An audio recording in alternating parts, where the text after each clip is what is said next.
दुपारी 2 वाजता आम्ही राज्य निवडणूक आयोगचे माननीय श्री गिरीश वाघमारेजी यांना भेटलो आणि त्यांनी स्पष्ट सांगितलं आहे की मला अहवाल मिळालेला आहे, मी बघतो.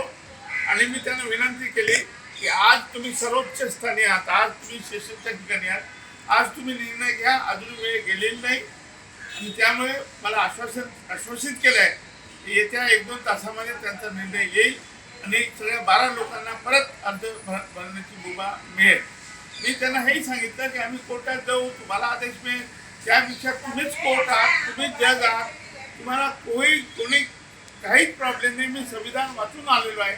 त्या देशाचं ते संविधान आहे 324 प्रमाणे राष्ट्रपतींनी जे आयोग नेमलेले आहे त्या आयोगाच्या ठाई म्हणजे आपल्या देशाच्या जे आयोग आहे त्या आयोगाला जे अधिकार आहे ते सगळे अधिकार राज्य निवडणूक आयोगाला आहेत. आणि त्यामुळे तुम्ही आता त्या ठिकाणी आहे, तुम्ही सेशनच्या खुर्चीवर बसला आहात, तुम्ही हा निर्णय घ्या, इतिहासामध्ये याची नोंद होईल.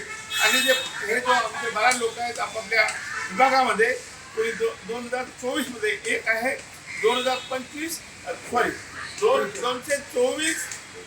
कुलाबा, 225, 226 आणि 227 हे जे कुलाबाचं मुंबईमध्ये गाजलेलं ठिकाण आहे. आणि त्या ठिकाणी आम्हाला निवडणूक लढवण्यासाठी या 12 उमेदवारांना संधी मिळणार आहे. आणि त्यामुळे निर्णय आता 1-2 तासातच अपेक्षित आहे. आम्ही आशा करतो की आम्हाला कोर्टात जायची पाळी येऊ नये. आम्ही माननीय वाघमारे साहेबांकडूनच ही अपेक्षा करतो की ते आम्हाला न्याय देतील. अशाच महत्त्वाच्या अपडेटसाठी आमच्या चॅनलला लाईक, शेअर आणि सबस्क्राईब करायला विसरू नका.